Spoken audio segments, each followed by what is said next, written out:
All right, well, thank you for the introduction. I won't belabor or introduce myself there. You did a great job. So what today's session will be about is it's actually a conference, a little session that I put together for an internal conference at Microsoft called CodeConf. And Copilot recently came out, and it's been out for a little while, but it's been picking up momentum as ChatGPT has kind of taken the world by storm, and AI is the hot new thing, with Microsoft's investment in OpenAI of, I believe it was $10 billion. And so just my team and I, we were tinkering around with some of the things they could do with. And one of the challenges that we've been presented with, the team that I'm on with around cloud native, is the difficulty to adopt Kubernetes because of the learning curve. And so our aim with this experimental talk was to see if we could lower that learning curve by using AI or a pair programming partner, which is AI, to help lower that learning curve and to get people more up to speed. And so what you'll see here is I've got a couple slides and I've got a video demo. I was going to do a live demo, but I ended up spending about 5 hours in the ER yesterday. I'm fine. But lo and behold, that took away some time of my live demos. So I've got a recorded one that we go through, but the benefit of that is I can pause it and I can interact and ask questions. I can answer questions, and we can have more of a discussion about, like, what do these tools mean to our daily workflow now that they're out in the world? And what does it mean if we don't pick up these tools? Are we going to be at a disadvantage? And so those are some of the topics that we'll cover tonight in this user group. So I'll start with the adoption of AI, and especially with ChatGPT. I'm sure everybody's heard of it. I heard about it too much on Twitter, and I actually avoided using it for the first 6 months. I feel like that it was just starting to become all the hype. But looking into it and after using it, I couldn't ignore it anymore. And one fascinating thing about the adoption of ChatGPT is only 2 months after its launch, it hit 100 million users. And that's kind of insane. If you can look there, you can see it took Netflix to go. Granted, there's a lot of infrastructure, and the virality of software is greater now that we have such a kind of an infrastructure to adopt software. But it's still kind of incredible to know that, back in '99 when Netflix launched, it took 3.5 years for them to hit that user base. And then the even most recent example listed here in 2010 was Instagram, and it took it 2.5 months. It took less than 2 months, or around 2 months, to hit 100 million users.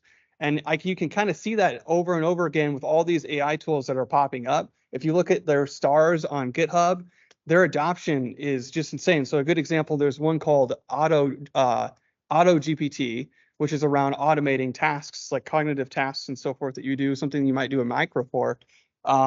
It took it, I believe, 16 weeks to beat the number of stars that Terraform has on its repository. So that just shows you the crazy adoption of it.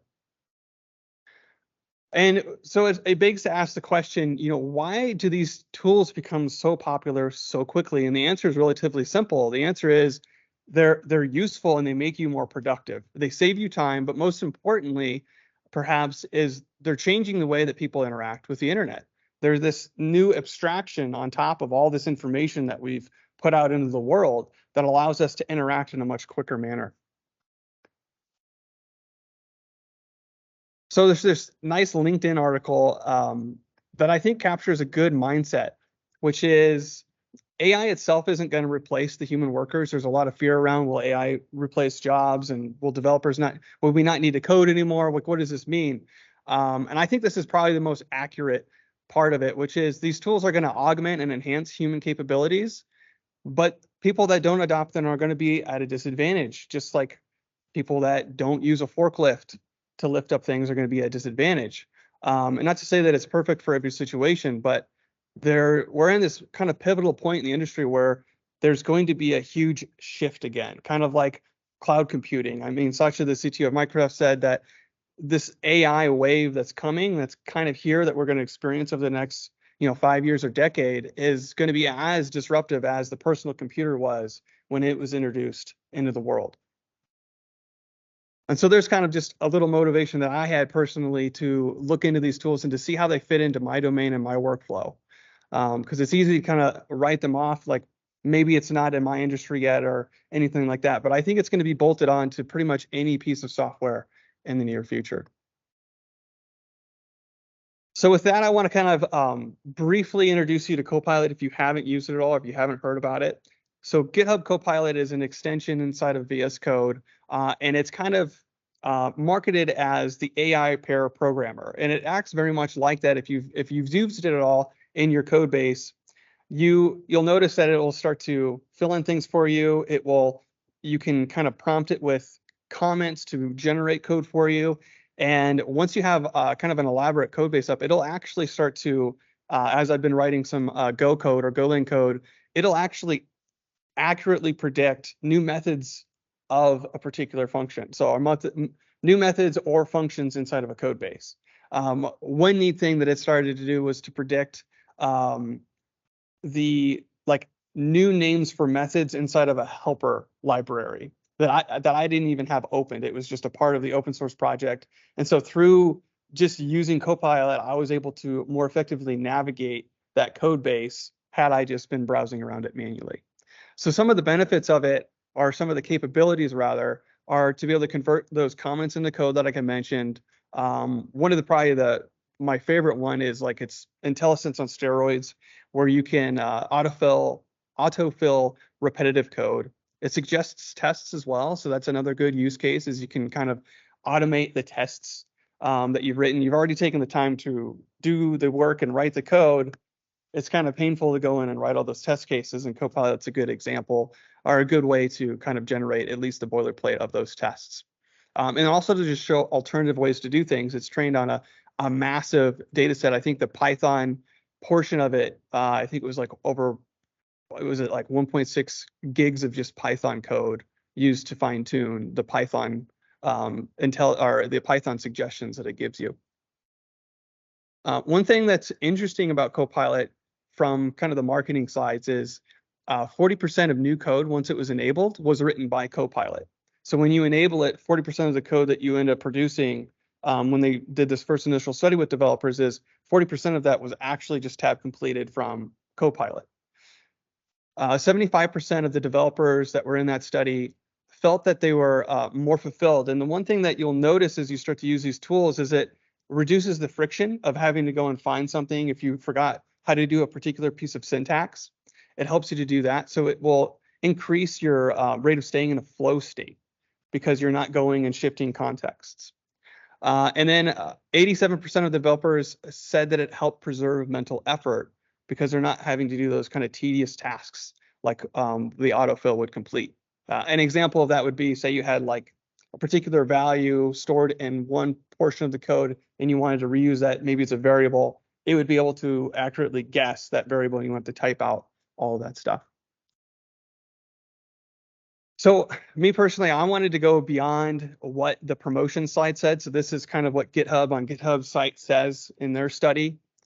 So kind of a self-funded story is a little bit biased typically sometimes. And so I wanted to get some information from a different source. And so I found this article called Taking Flight with Copilot. And this was another study done by an outside entity partnering, again, I believe with some Microsoft people, but outside. And this is kind of what they found. They found out one of the questions that they wanted to answer in the study was, what are people actually using Copilot for? And the first one was to adapt different writing styles. So maybe you know Python and you're going to a different language in Go. There's going to be some differences in how the idiomaticness of that language works. And because the model has been trained on so much of that particular language and code, you can more easily adapt to that language and that style. Again, it's great for generating simple methods and classes. So a lot of that boilerplate code that we typically write as developers. And then unit tests, as I mentioned before, and then everybody's favorite regular expressions. It's actually insanely good at doing regular expressions, which I can appreciate. I think my second Pluralsight course was on regular expressions, and it was a lot of mental effort to wrap my mind around regular expressions. But I still use them today. It was a useful skill to pick up. But more interesting in the study that I found, or the most interesting piece, was people were using it to learn new programming languages and to learn them a little bit faster. And so that's kind of like the idea that I got was well, if it can help you learn new programming languages, can it help you learn other sets of technology?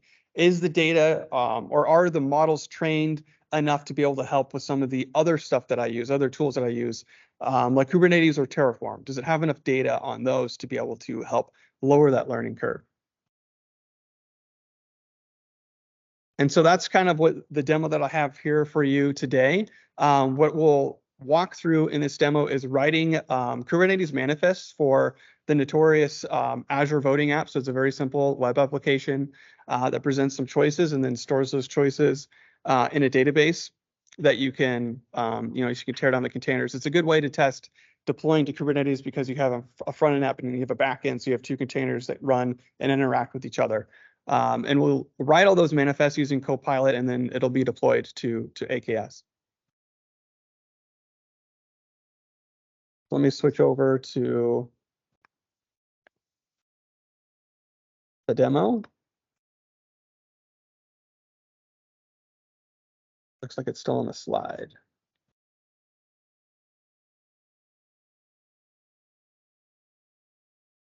And I can pause there if there's any questions or anybody wants to bring anything up, or we can dive into the demo.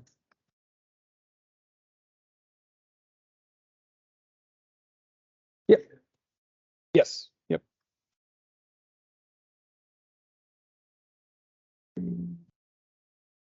Should be good. All right, so I have this pre-recorded, so I'm just going to play through it and I'll give some commentary. But please feel free to stop me, raise your hand, ask any questions as we go along. Let me minimize the teams. So as you can see here, I don't have anything in this cold folder inside this workspace, this Visual Studio Code workspace. And so what I'll start to do is I'll start to create some pod manifests. So I'm going to start with pods and I'll move to deployments for the Kubernetes deployment of the voting app. And the reason that's important is because Copilot right now doesn't have any context. There isn't any code inside the repository or code open in the panels. And so it's going to suggest stuff that it's been trained in the models. And you see that as we go through here, it's like somewhat helpful, but it's not much more helpful than IntelliSense at this point. And it's kind of guessing through the metadata, labels, and apps based on different things. And I actually want to change what the labels are to the voting app, and it's just starting to guess DB because DB is in the file name. And you'll see in the spec that it's interesting that it goes out and it grabs, it suggests things that it was used in the training. So it's suggesting that it'd be Redis as the image. I'm actually going to use a different image than that, but that's the example on the internet. For the regular training app, I'm going to use, I believe I'm using a Rust version, so it's an adaptation. But it's starting to suggest all the things that it was trained on.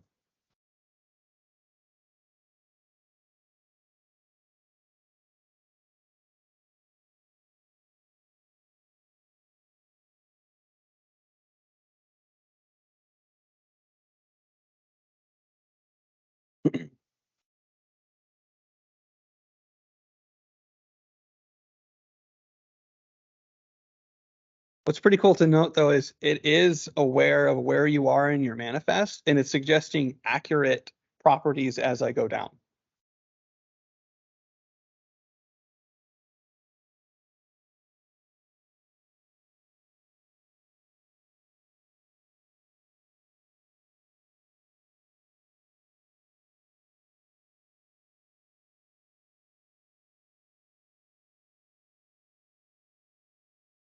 So there I finished the DB pod,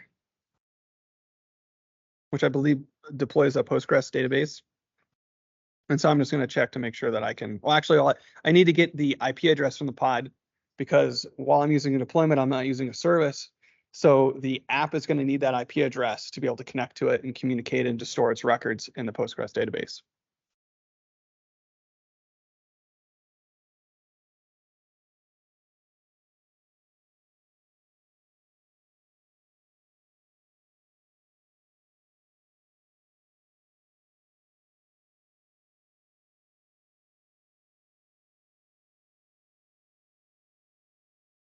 But even with the database pod manifest done, the IntelliSense is starting to get more and more accurate. It's guessing that I'm wanting to use the name of Azure Voting App based on the contents of the other file.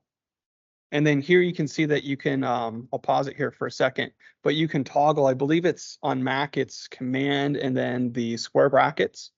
And then on Windows, it would be Control, but you can alternate between its suggestions. So it's suggesting a couple different ones.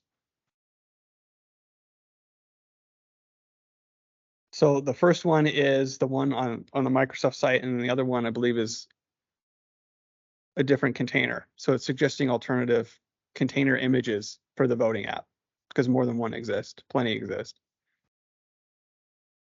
But again, there isn't enough information in here for it to be exactly what I wanted it to be. Now I could have tab completed that and accepted it, but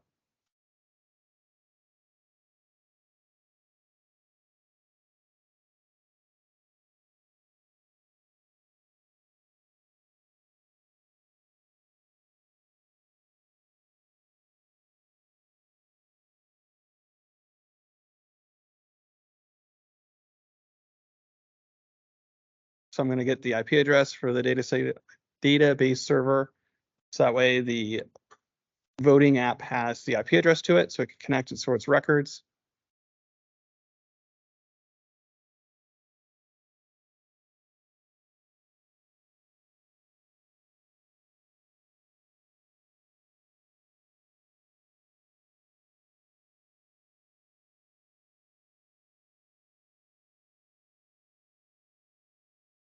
Just out of curiosity, anybody here using Copilot currently?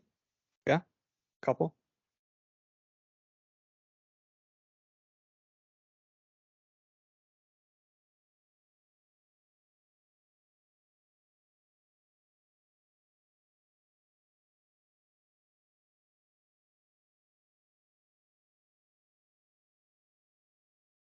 Good question. Like the programming language are the most refined. So, like C# and all those good, like Python would be another good example, or even Go has got pretty good coverage. All in JavaScript, like all those have really good coverage. The tool, like languages themselves, or other like scripting languages, Bash is the kind of the exception. There's pretty good training on Bash. PowerShell and Terraform and Bicep and all those other infrastructure as code languages have less of that. And so they're less. Kubernetes is kind of like, it's a little bit better, I would say, than like the IAC tools, just because there's a lot of it out there, but it's still not as good as the programming languages.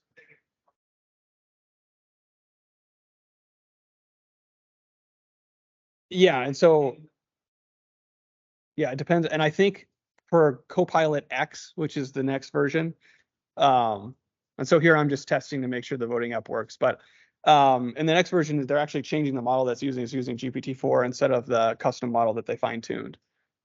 So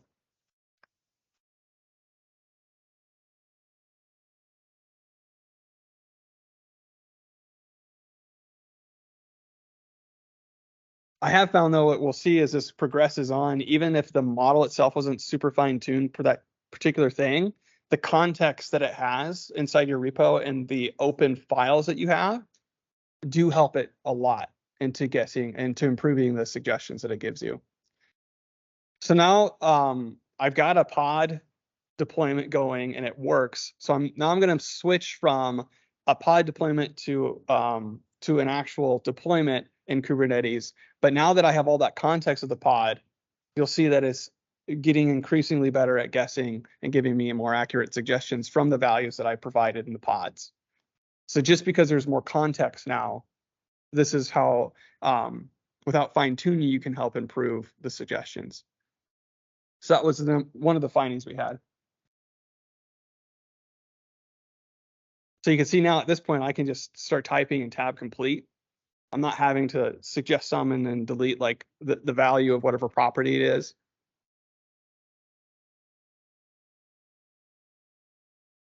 The more information it has, yep. Yeah, the more information it has, the more powerful it gets.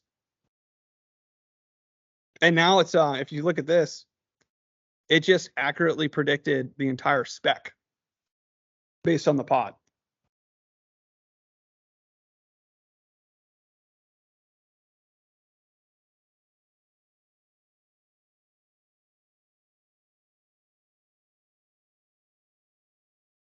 And so that's what I would imagine the people on that survey were talking about, where it increased the flow state, because you just did this, you're just churning it a little bit, you're modifying the code a little bit, you're changing from a pod to a deployment. You don't want to have to type that or copy and paste. And so this helps maintain that flow state.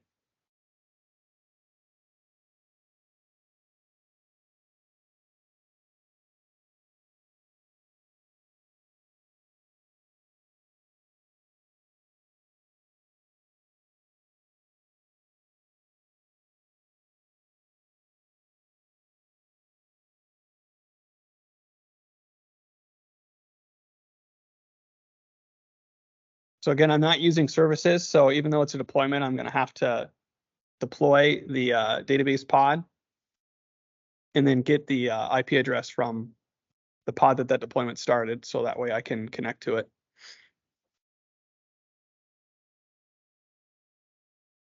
But how many are you are familiar with the CLI Copilot? So I think that's still in technical preview, but there is, I think you can sign up for the waiting list and get in there. But so there's Copilot, that's the extension, but there's also a command line utility that uses the same backend, but it's more fine-tuned for command line arguments. And so you can see it right here. I couldn't remember that kubectl command to get the IP address. And so there's an alias to trigger the Copilot, the command line, and that's that double question mark. And so I'm going to just ask it to, get the IP address from the Azure voting app DB deployment. And now it's going to suggest that the command line, here's what the command I think you should use is. And so it's kubectl get pods, and then, there's the JSON path. That's the thing that I always forget. And I have like a little cheat sheet that I have to copy and paste. And now I can just do question mark, and I can spell out in English what it is that I'm trying to get, and I can get the results. Yep. It does support PowerShell and Bash, even Terraform, but it's really good with Bash, and it's really good with Git. And so anything beyond like git, add, commit, push is I have to Google. I have to Google it, like rebases and all that stuff. And so that's really helped me, is just being able to, like I know what I want to do. I want to go back to commits. I want to amend. Like I can never remember those because I don't use them enough. And so I use the command line Copilot now for that. And so this is my exact reaction when I first did that. I couldn't believe it, but it worked, and it got me the IP address. Yep.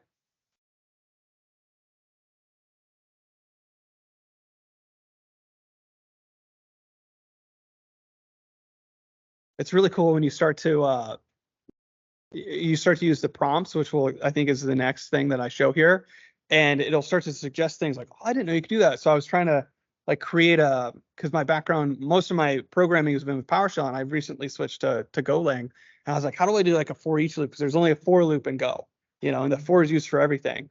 And so it created a rather interesting approach of using like an anonymous struct inside the loop to simulate what PowerShell will use a for each loop for. And I'd never seen that syntax anywhere.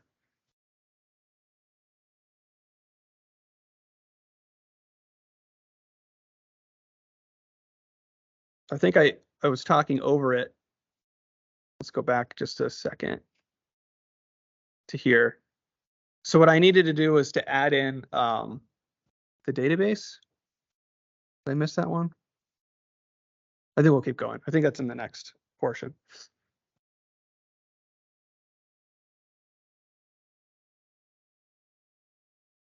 There we go. So now that I added in the IP again from the pod, again, there's no service.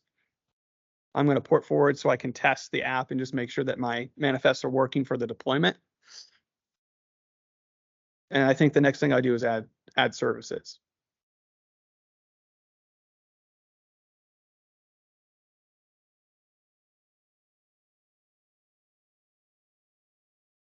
And it's kind of like neck bending the speed at which all these AI tools are coming out. So I did this talk like maybe 3 weeks ago, initially internally, and this was the latest and greatest. And now someone has just come out inside Microsoft, and they created like basically a kubectl OpenAI powered command line tool.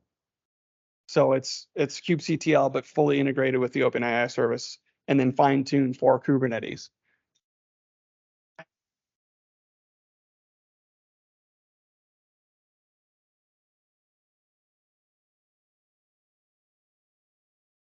I can get it started. Like if I'm in this describing different fields, I just go copy paste and then say, okay, just give me the list names of those properties. I could remove all the description and just give me that list in the formatted or something that saves a couple of minutes from. Yep. Using it in my day-to-day job, it saves so much. It's going to be interesting how these continue to integrate in the tool, because the problem now is like some of it you can do inside of Copilot, and then a lot of that kind of thing you have to go to the browser with ChatGPT and use interact there. But with I believe GitHub Copilot X, you have the chat built into VS Code, and so there's even further reduced context switching. So now what I was doing before was just the tab complete. That's kind of the basics that you can get with Copilot. But now I'm going to do what a coworker calls comment-driven development. And so instead of just following the tabs, I'm going to be more descriptive in my comments. And then that will alter the suggestions that are coming up underneath this. So I'm telling it that I want metadata with timestamps, name, and labels. And then it just generated that. Because if you look prior, it was suggesting metadata with additional labels or additional annotations that I didn't want. And so if I didn't put it in the comment, it's now cutting that out of the suggestion. And then for the spec, and what's insane is it's starting to even guess the comments that I should be putting in here.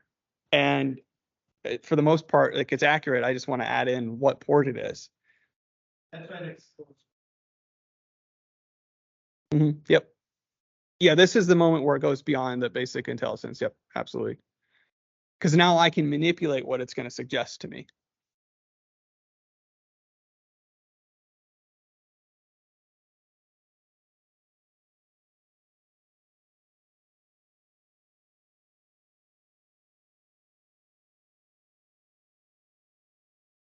That is a good question.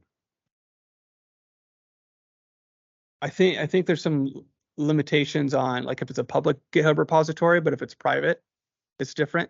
So I don't think anything that Copilot, the extension's doing, it's like phoning home or sending that data elsewhere, but I'd have to look into that. I'm not exactly sure how it handles the data in the repo.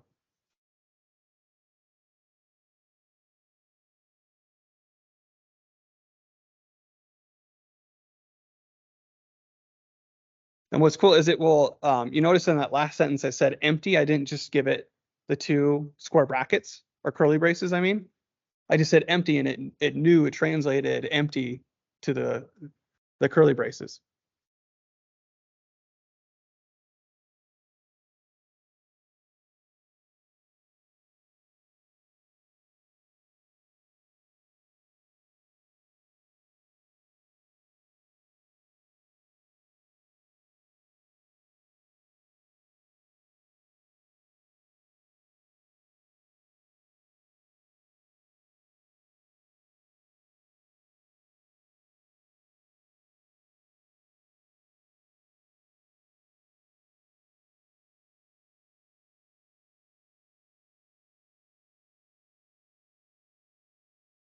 And that was kind of a funny thing. If you notice, it read the other service, and then it auto filled in even the comment that I had after the cluster type or the type of cluster IP.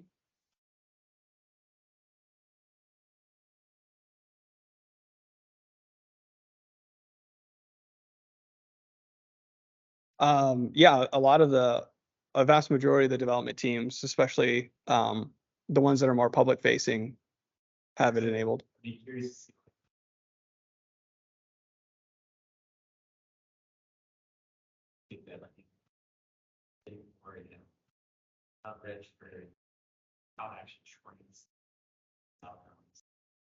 There's a gentleman, I believe his name's Brian Hook. It's Houk. And so he works, he does a lot of internal studies on productivity. And so he posts stuff on LinkedIn a lot. So I wouldn't be surprised to see something like that come out of his group.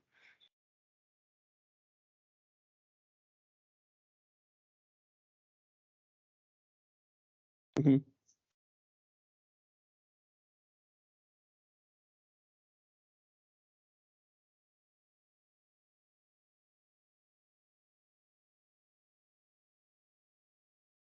It's going to be really fascinating to see like how does this affect the industry? Like it's it's kind of in that hype phase like the cloud was initially, but we can see where that is now. But where's it going to go? And so here I'm going to delete because I've created the services and I want to replace this. I'm going to use comments instead of pulling them in and copying and pasting them in to repopulate the environment variables.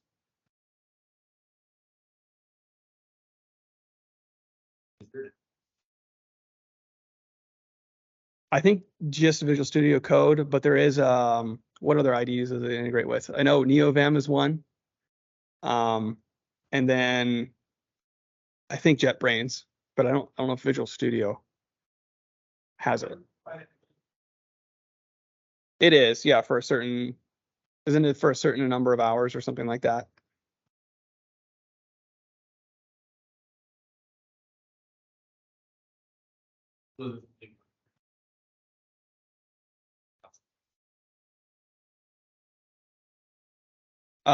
So it's just an extension that you can purchase through your GitHub account.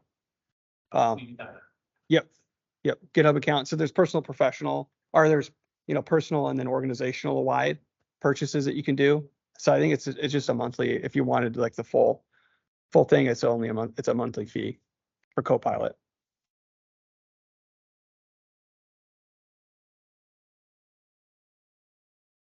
What do you mean for DevOps though? It's just in your IDE. So if your repositories are in Azure DevOps and you pull them down, you open them in Visual Studio Code, it'll work just the same. Yeah. It's just a GitHub product. Yep.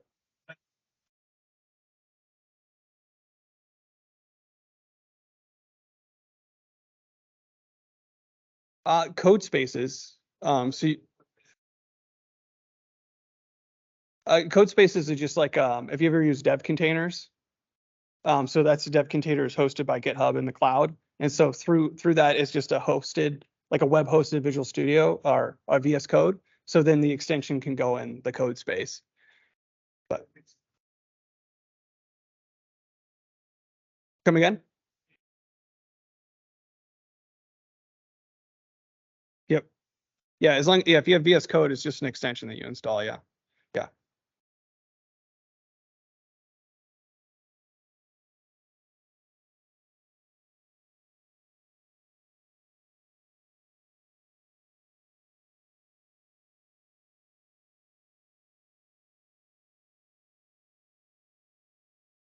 Oh, is it work? Okay. Awesome. Thanks. Yep. I would imagine it did, but I didn't know how transferable VS Code extensions were to Visual Studio.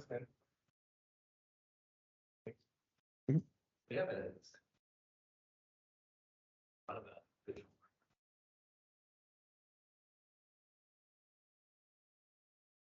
So here's the last little bit. So what's different about here is I'm gonna now declare in the comments the entire ingress manifest that I want. And so I'll just kind of front load all the comments and then have it kind of generate the entire thing for me based on the comments. And those are kind of the three ways that we've found to effectively work with Copilot is you kind of have the autocomplete, which is IntelliSense, kind of on steroids depending on the context, and you have the comments inline as you're going through, and then you kind of have like the prompting, right? The prompt engineering approach where you just put in the information up above. And then it's kind of a sliding scale of like your expertise. So if you're kind of new to it, it can help you just like kind of prod you along if you're new to the technology. The comments require a little bit of knowledge inline because you have some context of what's around you. But then if you have a lot of experience with the particular product or technology, you can use the comments and then you can kind of use these as prompts to be able to fill out the rest of the workload. And so you can notice I'm getting really specific though, because I want an ingress controller and I'm using the web app routing with Azure to be able to create that load balancer for the ingress.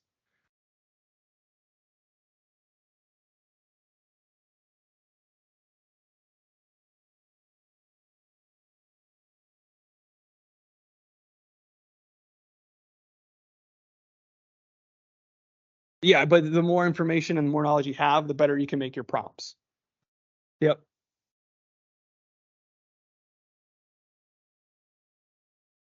Yep.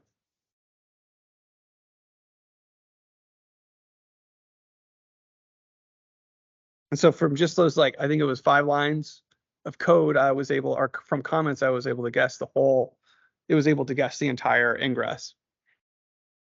And so now I'm just gonna test the web app. And ta-da.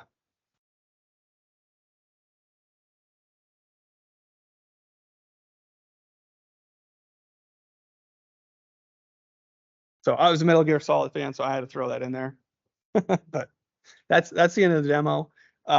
Any questions around it? How do you see it fitting in? Yeah, technical interviews would be really interesting because like ChatGPT is so good at solving all of those problems, the coding challenges. But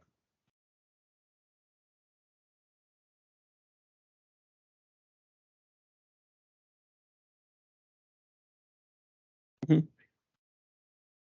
yeah, I interviewed for Google once and I got in trouble for Googling what the interview asked me, which I thought was unfair. But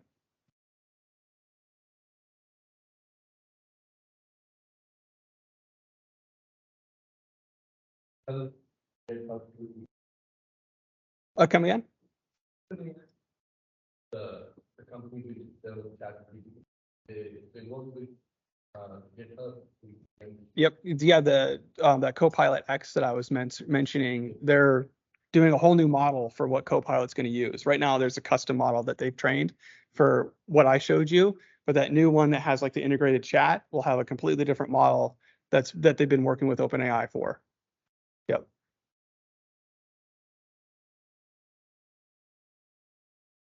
I think I've got let's see here from current slide. So these are all kind of the resources that I did. There's a really interesting short video here on YouTube. If anybody's followed the Primogen on Twitter or YouTube, he's a good, interesting character. But he's got a little demo of Copilot, and these are the articles that I referenced in the slides. So if you're curious to learn some of the research findings on the productivity boost from Copilot, and then the voting app that I used, just the app that I used to create the manifest for and deploy the containers to AKS. But yeah, no, yep.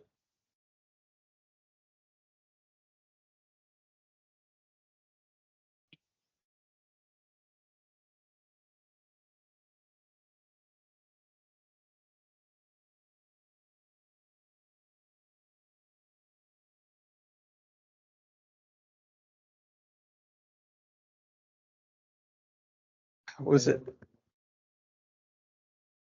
Let's see here. Yeah, per person. Is it financial aid or person? Um, It's $10 a month for individuals, and then 20 a month for businesses. oh, Yep. And then looks like there's a free trial though. What's the free trial say? Oh, okay. Yeah, I was just looking it up. But yeah, if you want to kick the tires, you definitely do the free trial. But yeah,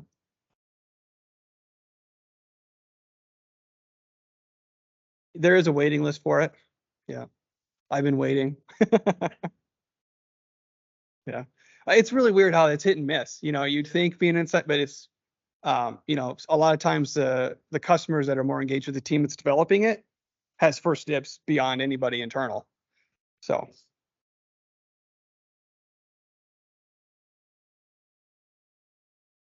I haven't heard anything about pricing changes. So I think it's going to be the same thing. It's yeah, I would imagine it'd be the same thing, but I don't know for sure.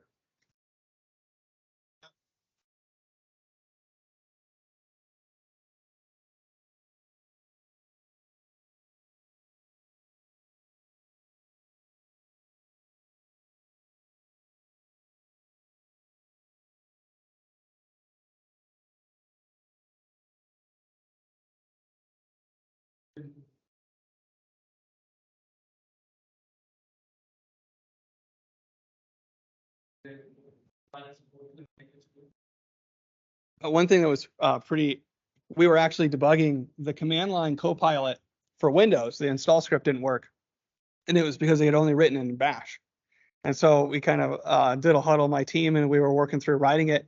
And we found out that we could get Copilot to translate Bash. So what we did was we put in the Bash that they had as a comment, and then it started suggesting PowerShell functions based on that Bash.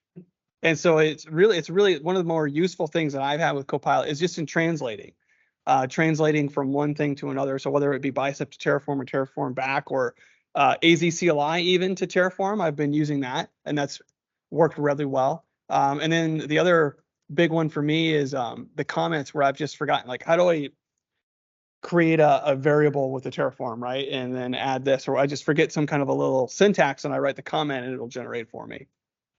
But the transferring between languages, because as much as I love PowerShell, like, so much of the stuff that I work with is written in Bash, and so I have to translate it constantly. So yeah, it's definitely worth kicking the tires. I don't know, the pricing is obviously a paywall, and so that's a deterrent.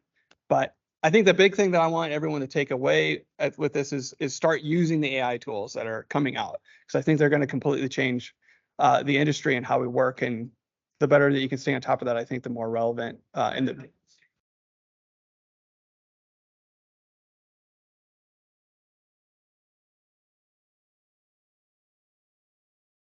You kind of have to experience that boost first, though, right? I mean, I know so many people that are like, yeah, I think it's a week or two. Yep.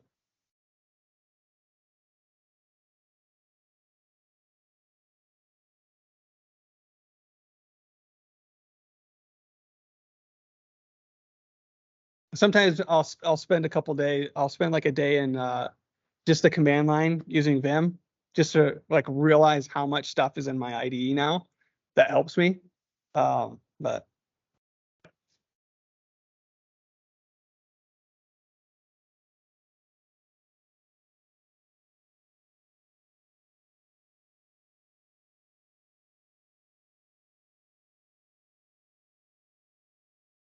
mhm. Who's the MVP? Doug, I think, is it Fink? I forget how to say his last name. But he was writing the PowerShell integration with OpenAI.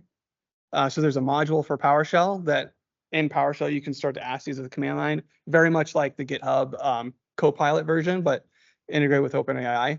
So that would be an interesting one if you don't want to pay for anything. I don't think you need a token yet. So he hasn't reached critical mass yet where he's requiring you use your own token. He's paid for it, and you're essentially using his token, I think, or key through that module, that PowerShell module. So that might be one alternative, to just use another AI tool if you're already in PowerShell and at the command line.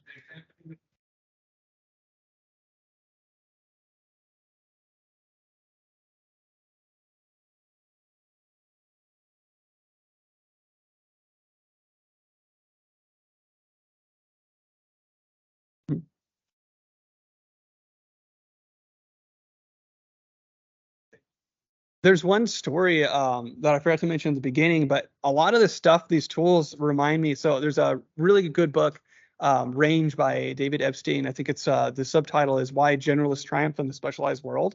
And there was a story in that book about chess, like the game of chess, and how AI is completely taken over that game, and humans can't beat AI at chess anymore. Like, it's impossible.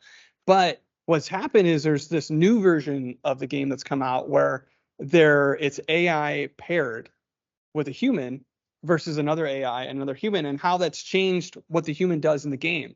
And so what it's done is it's freed the human from having to do the 10,000 hours, so to speak, to get to memorize all the moves and the kind of the tactics, the lower level stuff, and coding that would be the syntax, right, and the different languages and transferring them, that lower level stuff. In chess, the AI takes care of, but that's freed the human to think at the higher level strategy or the strategic level of the game. And so it's interesting how we've already kind of we have at least a somewhat of a blueprint of what AI infused with some kind of cognitive task can do. And I think we're seeing that same thing where, you're having the developer easily be able to switch between languages, but that's because they understand the higher level concepts. And so like, where does that push us? Where do our skills become more valuable? Is it at mastering a particular language and being the best at it and coding is super fast, or is our value now shifted to the higher level, like systems design type skills? Yeah.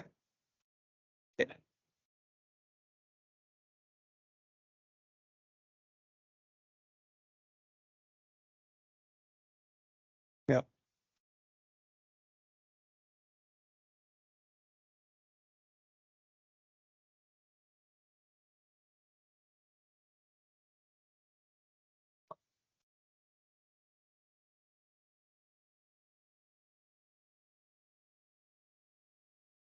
Absolutely. Yeah, you can, I guess I could pull that up.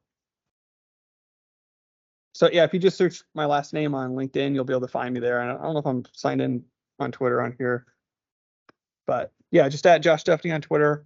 I'm pretty active on both of them. So anything that I'm working on or doing, I'd like to share out to Twitter. But my DMs are open. I don't close those. So if you have any questions, things like that, feel free to DM me on either platform. But yeah, thank you all for attending.